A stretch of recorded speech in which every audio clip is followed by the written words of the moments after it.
People, deluded. Now later today, Arsenal and Portsmouth will face each other in the FA Cup, and I'll be there to post my review, and I'm sure you'll be there in the comments to offer your opinions. But prior to the game, there's some Arsenal talking points. Not really anything major, but we might as well go through it. First and foremost, you lot know I love young players, so let's start with this. Apparently, Arsenal are giving non-league attacker Tyger Smalls the chance to impress Mikel Arteta, Per Mertesacker, as they consider a deal. Smalls will initially train with the academy side as the teenager is handed a chance to win the contract. Now, what I like by that is clearly we're looking at boosting our ranks at all levels. Can we get players from non-league? Can we get players from abroad? Can we get the best domestic league-based talents?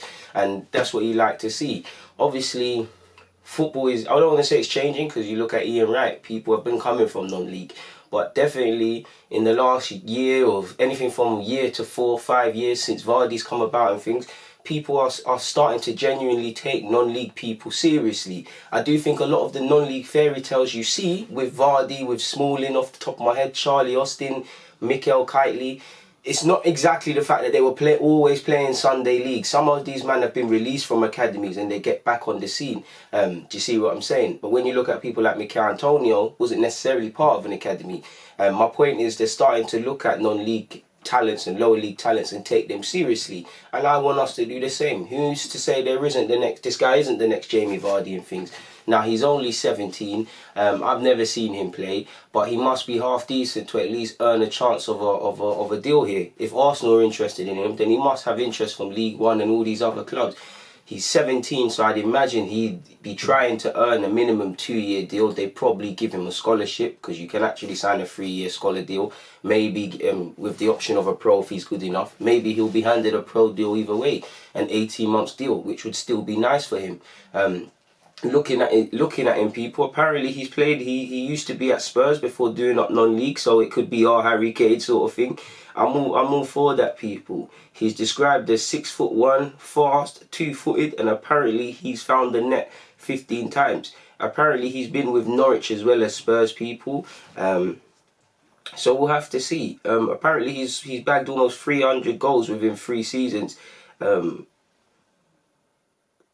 At youth level and whatnot with these academies. Apparently he was forced to leave. He was forced to leave apparently due to non-footballing reasons. But he must be decent if he's thriving at 17 years of age at non-league level.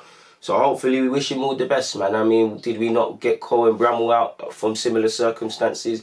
Was here a couple of years. Now he's at Colchester. So I'm always happy to see people try and get a just simply get an occupation and live their dreams really through playing football.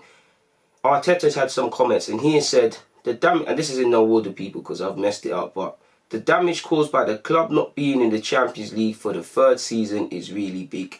Financially, the impact of missing out is enormous because of the structure of this club. Is built to be in the Champions League, and you can sustain that for 1 year or 2, but then you have to start making decisions.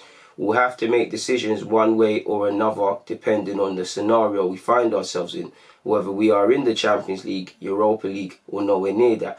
Probably a bit of that is hoping we get 4th or 5th. And obviously, before I carry on, there are big decisions. Now, again, how smart the club's been, I don't know, because again, obviously if we're in the Champions League and not, it's going to affect who we can go for targets. You heard there was going to be other players if we got Champions League football, and we are, with the way we're structuring deals, with paying more for Torreira but less over time, Pepe potentially the same, we are feeling the effects. Obviously in terms of attracting players, obviously in terms of potentially retaining a few players, in terms of having sustained money and losing money and things like that. It's going to, underachieving is going to be unsustainable, and it's funny how things marry each other together. If we weren't failing off the field, we wouldn't be failing on it. If we were doing our business off the field, we would be doing our business on it. And everything with finances and being top of money charts and sponsorships, these things would take care of themselves.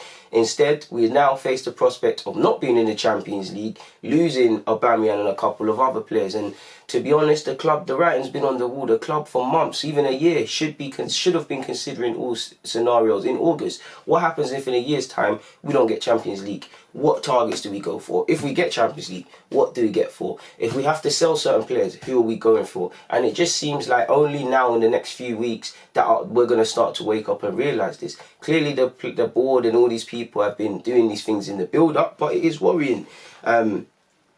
And Arteta's true. You have to start making decisions. There's a lot of players on high contracts here. There's a lot of uncertainty over a number of players. Difficult decisions had to be made at this club anyways, but even more so. He's also said, and we'll have a very clear plan of what we want to do. It will be difficult, but this is the situation we are in now. He's also said it's a no-brainer. Every player wants to play in the Champions League, and if you are talking about having this option on the table, players are much more open in the way to join your club or renew their contract. Without it, there are always ways. If not, it's their wives that they are really happy in London will find a way. Bit of that's probably to Aubameyang. We're hoping that his wife and his family are happy in London and he wants to stay for different reasons other than sporting trophies. There are enough reasons for Aubameyang to want to stay. For me, it's in the balance because I think there's enough reasons for him to want to stay.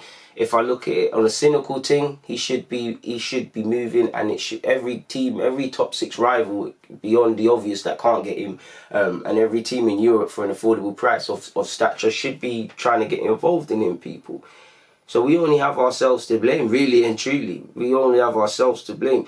Talking of strikers though, people, and Myron Baidu, who plays for AZ Alkmaar, apparently he's got 30 league goals across all competitions this year, and every time I see him he's getting better. He's still got a lot of development to do, but he looks a very good talent. So yeah, we'll have to see, man, but we have to prepare for the worst. We have to, in my opinion, prepare for key players to depart this club and just simply hold it up. There's nothing more we can do on that front. But on that note, there's nothing more to add. People, as usual, thank you for watching and rocking Deluded. I'm out.